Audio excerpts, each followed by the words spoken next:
Di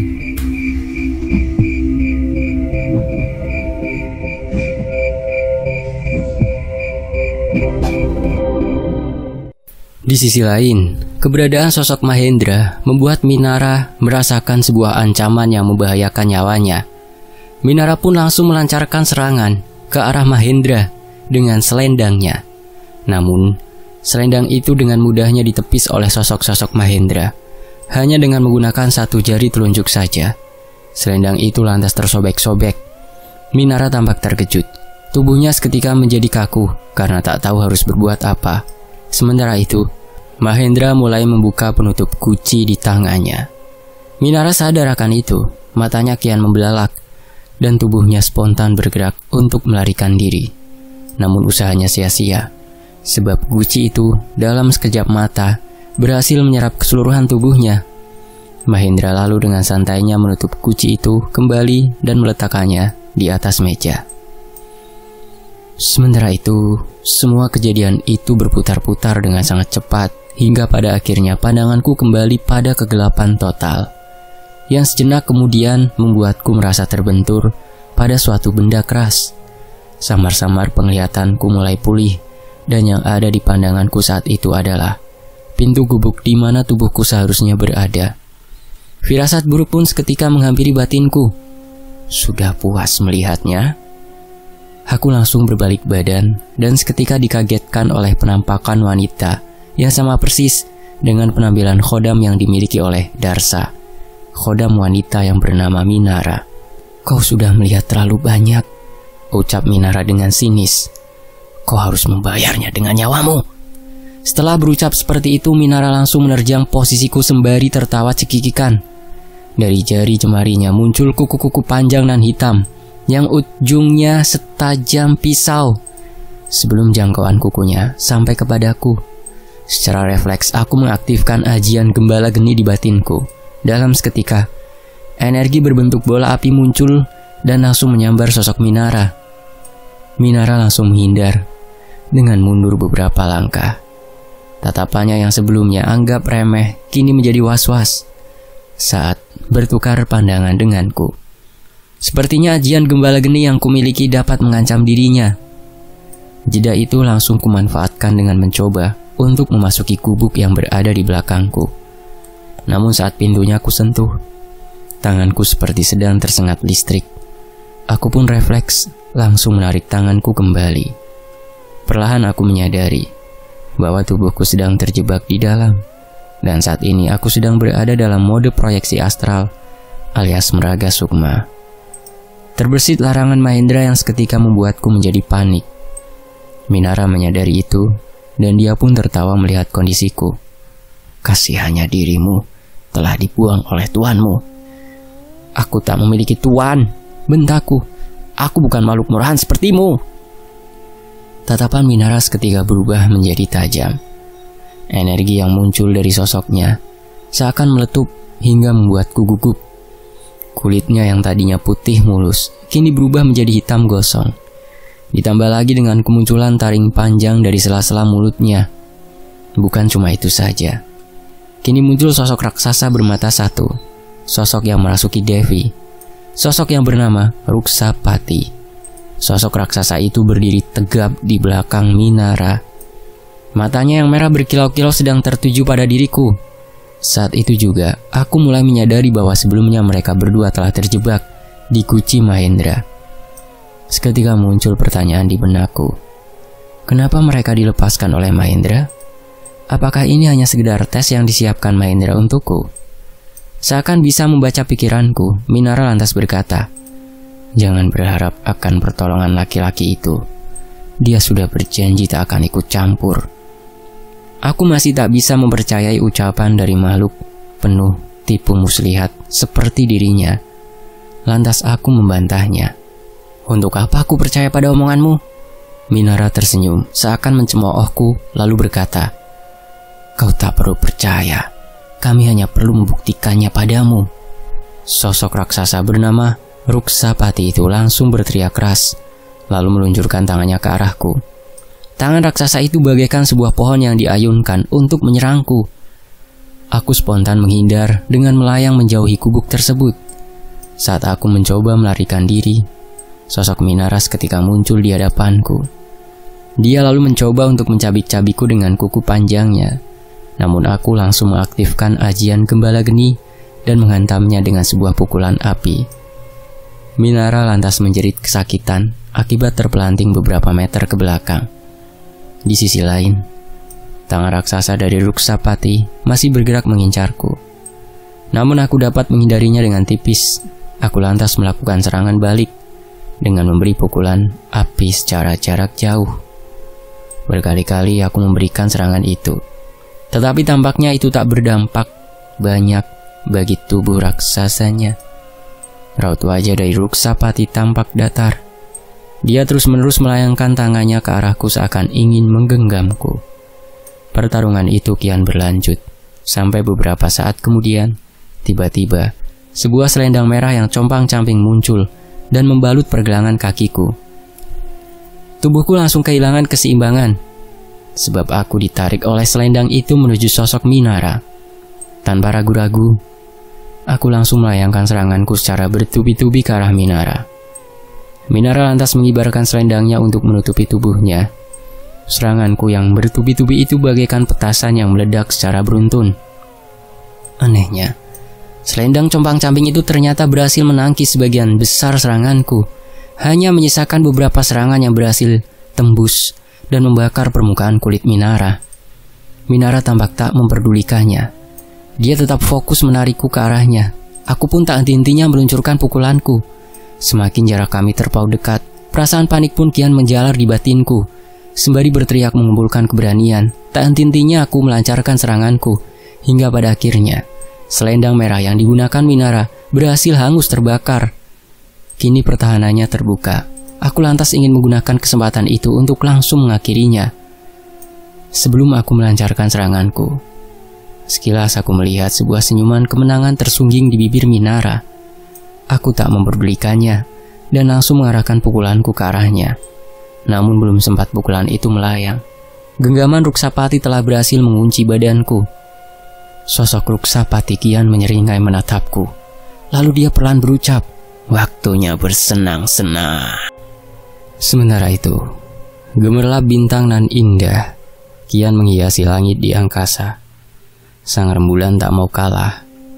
Ia pun mulai menghamburkan sinarnya, mencoba untuk menyingkirkan perangkap kegelapan. Namun sang kegelapan protes, jika dirinya menghilang, maka eksistensi cahaya tak akan begitu berarti lagi. Eksistensi mereka lantas akan menjadi hambar. Mereka tak lagi menjadi sesuatu yang didambakan. Namun di sisi yang lain, sang kegelapan juga tak merasa takut. Sebab dia menyadari bahwa sejatinya cahaya yang paling terang lantas memiliki bayangan yang paling gelap. Dan sosok Ruksapati berhasil menangkap tubuhku. Dia kian tertawa akan usahaku untuk melepaskan diri dari genggamannya. Tatapan matanya bagai melihat seekor anak ayam yang tak bisa berkutik lagi. "Jangan salahkan aku," ucap Ruksapati. "Salahkan pria itu, sebab dia telah mengkhianatimu." Setelah mengatakan itu, genggaman Ruksapati menjadi semakin menguat. Rasa sakit yang muncul berhasil membuatku berteriak. Sekujur tubuhku rasanya telah remuk atas tekanan genggaman yang berulang-ulang kali dilakukan Ruksapati. Dia pun tertawa terbahak-bahak melihat responku yang tak bisa menahan rasa sakit. Diikuti dengan suara cekikikan Minara yang tampaknya telah bangkit kembali. "Berikan anak itu padaku," ucap Minara. Ruksapati menuruti perkataannya dan mengulurkan genggaman tangannya mendekati posisi Minara. Minara pun tersenyum sembari menatapku dengan tatapan penuh dendam. Minara berdiri tepat di depan mataku. "Bocah sialan, saatnya kau merasakan sakit yang tak akan pernah bisa kau lupakan."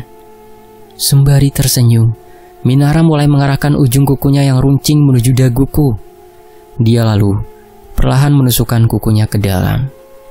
Tak berhenti di situ saja.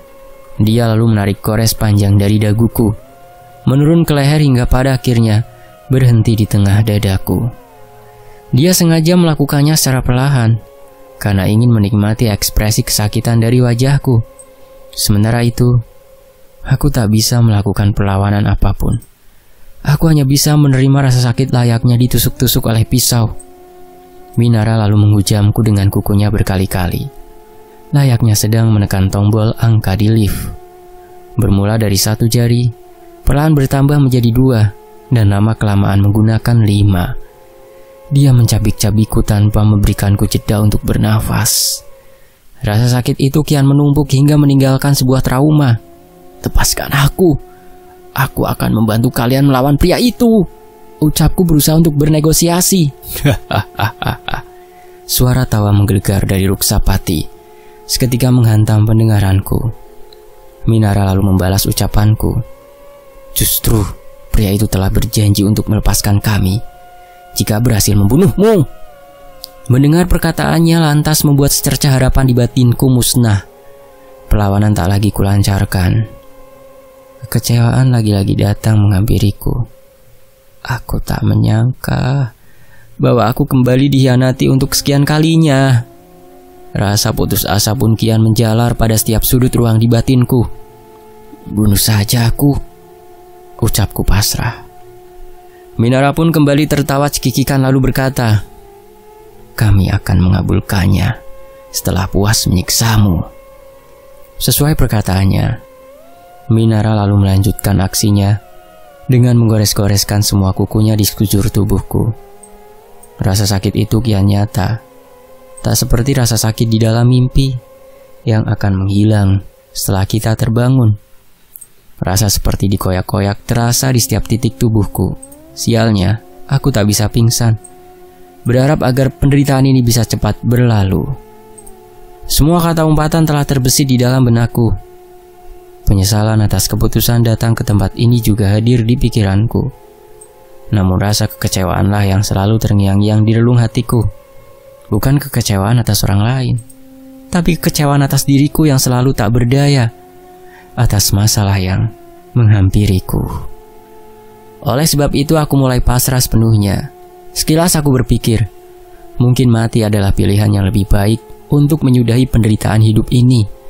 Seakan bisa membaca pikiranku, Minara berhenti sejenak lalu berkata, "Saat matahari terbit, kau tak akan bernyawa lagi. Jadi nikmati rasa sakit ini untuk terakhir kalinya." Aku tak membalas ucapannya, sebab aku tak lagi memiliki tenaga untuk mengeluarkan suara. Pikiranku kosong. Seluruh distraksi seakan disingkirkan oleh rasa sakit. Aku hanya bisa mendongak menatap rembulan yang malam itu sedang berbentuk sabit. Di sekitarnya tampak jutaan bintang dengan gemerlapnya menghiasi angkasa. Terbesit di benakku bahwa pemandangan itu mungkin menjadi hal indah terakhir yang kusaksikan sebelum aku menemui ajalku. Sementara itu, Minara masih asyik dan tak henti-hentinya melanjutkan aksinya. Raut wajahnya seakan menunjukkan bahwa dia sedang melampiaskan kemarahan dan dendam yang selama ini dipendamnya. Aku hanya bisa menerima semua itu dengan pasrah dan putus asa. Namun lama-kelamaan, rasa sakit itu tampaknya kian berkurang. Erangan kesakitan tak lagi keluar dari bibirku, hingga akhirnya aku hanya memasang ekspresi yang datar karena sudah mencapai tahap mati rasa. Minara tampaknya menyadari itu. Kelihatan dari raut wajah dan tatapan matanya yang kecewa. Dia lantas menghentikan aksinya. Dia lalu mengangkat daguku dengan kukunya. "Waktu masih panjang, kenapa kau langsung menyerah?" Melihat tak ada respon dariku membuat emosinya kian tersulut. "Jawab!" teriaknya dengan suara melengking. Dia lalu kembali menghujamku dengan semua kuku-kukunya yang panjang, mencabik-cabikku dengan barbar, seraya berharap sebuah respon dariku. Namun bahkan sampai dia lelah dan jenuh melakukan aksinya, aku tetap tak bergeming. Sembari menatapnya dengan datar, Minara pun tampaknya menyerah. Dia lalu menatap sosok Ruksapati. "Telan dia hidup-hidup," perintah Minara kepada Ruksapati.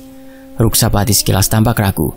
"Tapi, turuti saja perintahku," ucap Minara dengan murka.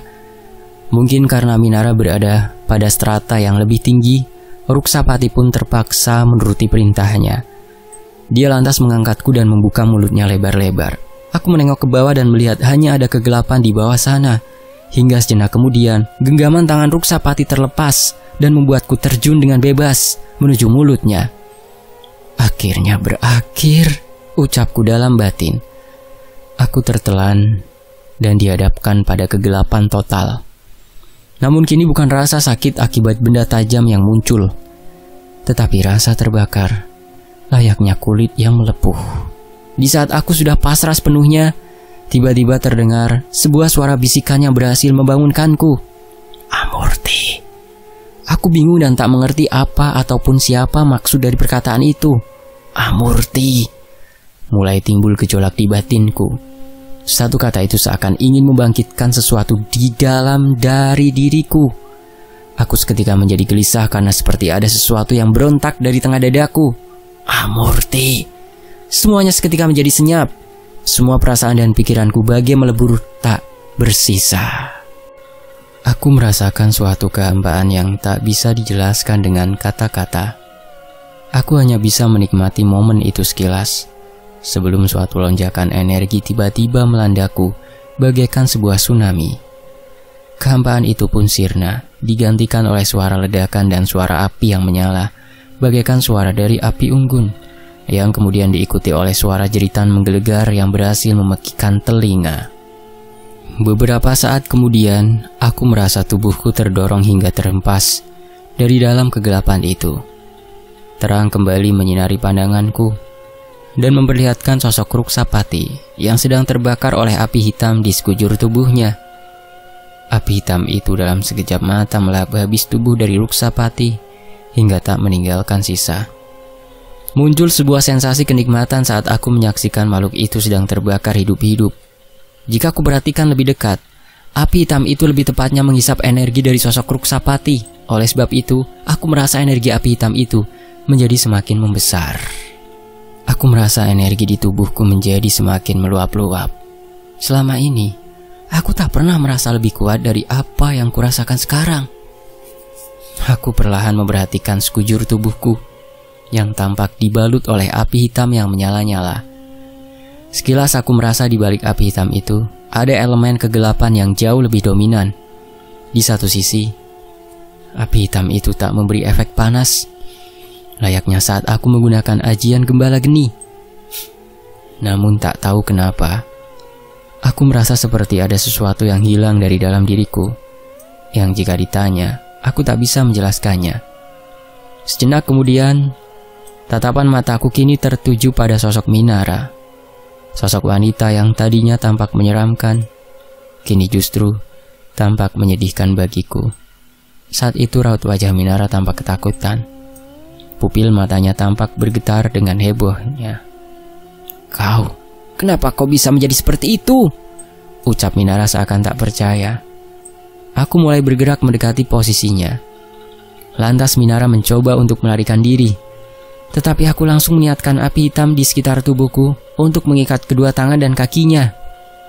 Api hitam itu bergerak bagaikan bayangan, mengikat tubuh Minara bagai sebuah rantai. Tubuh Minara pun langsung terkunci dalam posisi melayang di udara. Tangan dan kakinya dalam posisi terentang, tak bisa melakukan perlawanan. Ah! Minara berteriak histeris setelah aku mengarahkan jariku pada arah perutnya. Seketika api hitam menembus perutnya hingga menampakkan bagian tubuh yang bolong. Aku lalu mengarahkan jariku ke beberapa bagian tubuhnya berkali-kali. Entah kenapa, aku merasakan suatu kebahagiaan yang tak bisa terungkapkan saat menyiksa makhluk itu. Kau akan mati di tangan tuanku, jerit Minara dengan suara melengking. Aku lantas bertanya sembari mencemoohnya. Tuanmu yang mana?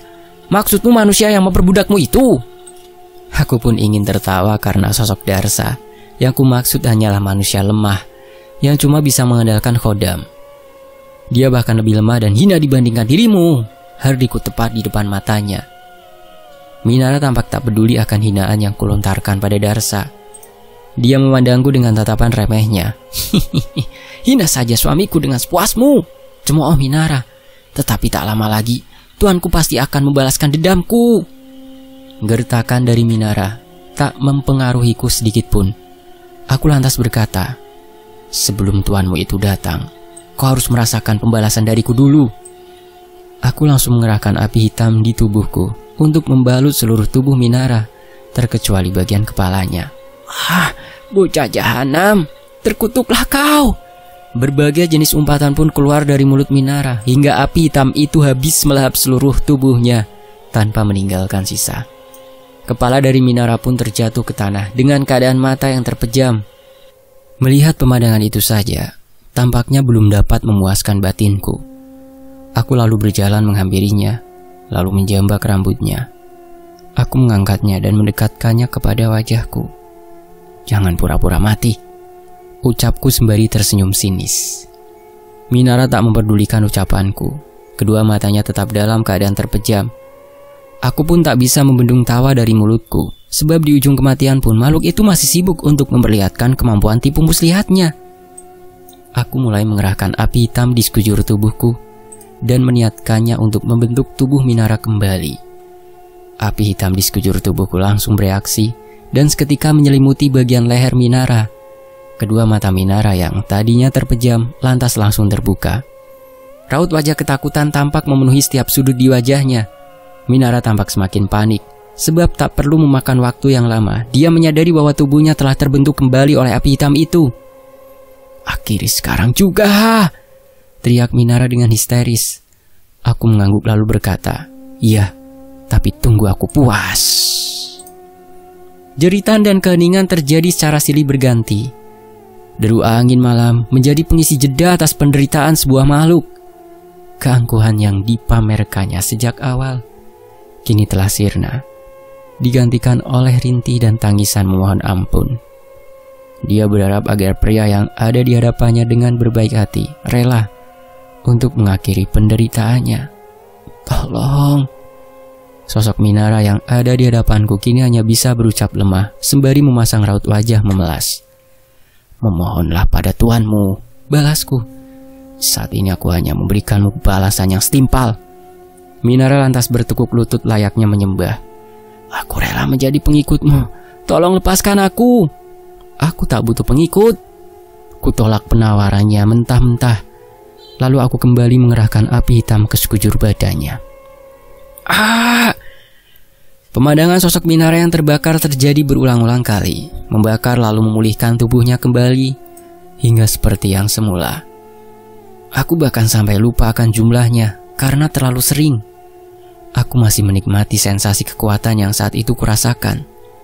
Sejenak muncul sebuah kegelisahan, juga sebuah keinginan agar kekuatan itu tak menghilang. Lantaran sudah cukup lama melakukan aksi itu, aku mulai merasa bosan. Namun aku tak membiarkan kodam bernama Minara itu binasa dengan mudah. Terbesit suatu ide dariku. Tanpa basa-basi, aku langsung mengeksekusi ide itu. Aku mulai mengerahkan semua api hitam yang ada di sekitarku menuju pagar gaib yang membentengi gubuk tempat tubuh fisikku berada. Dengan sekuat tenaga, aku menghantam pagar gaib itu hingga terjadi sebuah goncangan dan ledakan di sekitarnya. Namun aku tak berhenti sampai di situ saja. Aku semakin berkonsentrasi mengarahkan seranganku pada satu titik, yaitu pada bagian pintu. Pagar gaib yang tadinya tak terlihat kini mulai memunculkan energi berwarna ungu. Gesekan energi api hitam dan pagar gaib berwarna ungu itu pun tak terelakkan. Dentuman demi dentuman kian terdengar memekikan pendengaran. Namun yang terjadi tak sesuai ekspektasiku. Akumulasi api hitam yang kukerahkan malah terpental ke arah langit. Hingga kemudian terdengar sebuah ledakan yang berhasil meruntuhkan tabir pelindung rumah Mahendra, layaknya kaca yang pecah berkeping-keping. Saat aku menengok ke atas, dari kejauhan tampak sebuah sinar berwarna kuning yang bergerak menuju arahku. Aku lantas mengikuti naluriku dengan mundur beberapa meter ke belakang. Sinar kuning itu bergerak dengan secepat kilat hingga hampir mengenaiku.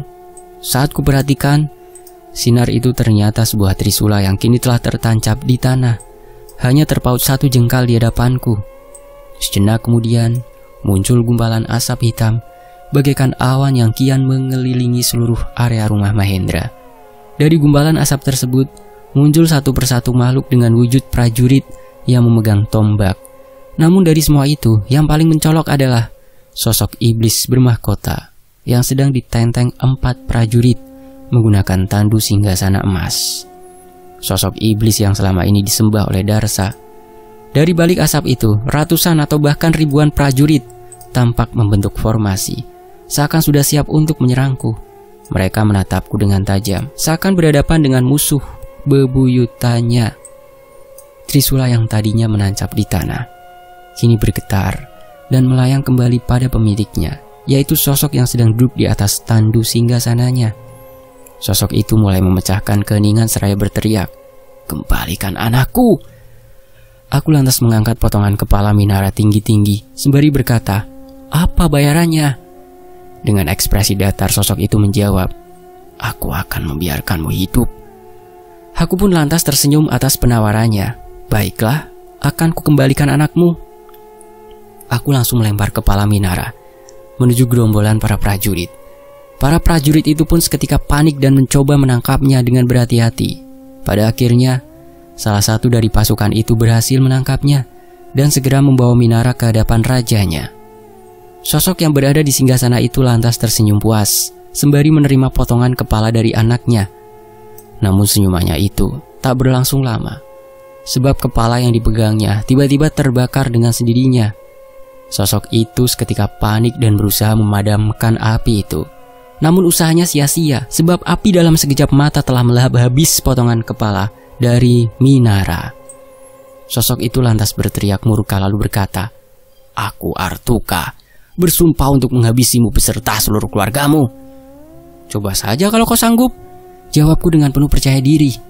Artuka memandangku dengan tatapan penuh dendam seraya berteriak, "Serang!" Para pasukannya seketika bergerak dalam satu kesatuan. Tak membabi buta seperti para pasukan demit yang selama ini pernah kuhadapi. Pasukan kali ini tampak berbaris rapi, membentuk formasi segitiga.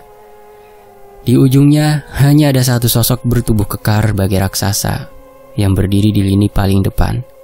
Sisanya berada di belakang sosok itu dengan kuantitas yang semakin besar jika berada di posisi yang semakin di belakang.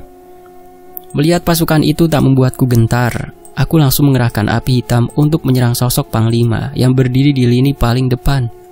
Anehnya, api yang kukerahkan seakan membentur sebuah dinding yang kokoh. Bahkan, api hitam itu tak sampai menyentuh sosok yang kuincar.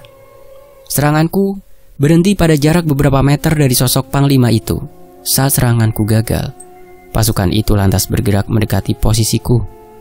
Aku mau tak mau langsung meluncurkan serangan kembali. Langkah mereka seketika berhenti dan kejadian yang sama terulang kembali, di mana seranganku digagalkan lagi.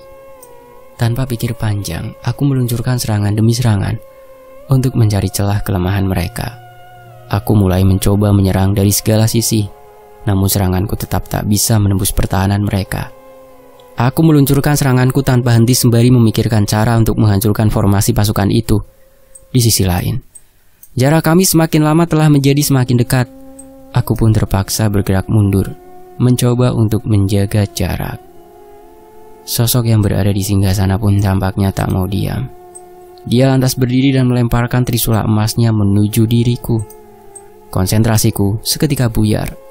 Aku mulai membagi perhatianku untuk menghindari trisula itu dan tetap melancarkan seranganku pada formasi pasukan di hadapanku.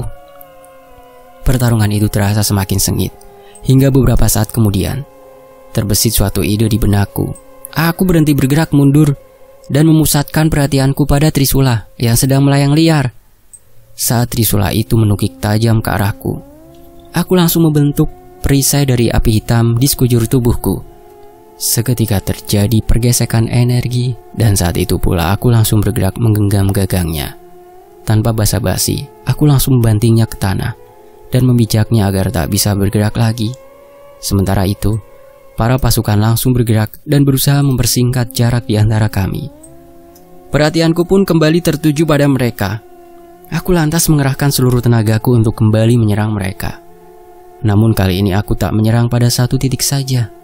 Aku menyebarkan api hitam itu secara tinggi dan merata hingga menutupi penglihatan mereka. Beberapa saat kemudian, energi mereka tampak melonjak dan berhasil menyingkirkan api hitam yang mengelilingi mereka. Langkah mereka kian berlanjut, mencoba untuk menyudutkan dan menguras seluruh energiku. Semakin lama pertarungan berlangsung, seranganku lantas semakin melemah. Sebaliknya, pasukan yang ada di hadapanku tampak semakin bersemangat dengan lonjakan energi yang meluap-luap. Saat jarak kami hanya terpaut beberapa meter saja, sebuah senyuman kemenangan kian terlepas dari bibirku. Mereka tampaknya tak menyadari itu dan mulai mengacungkan tombaknya ke arahku.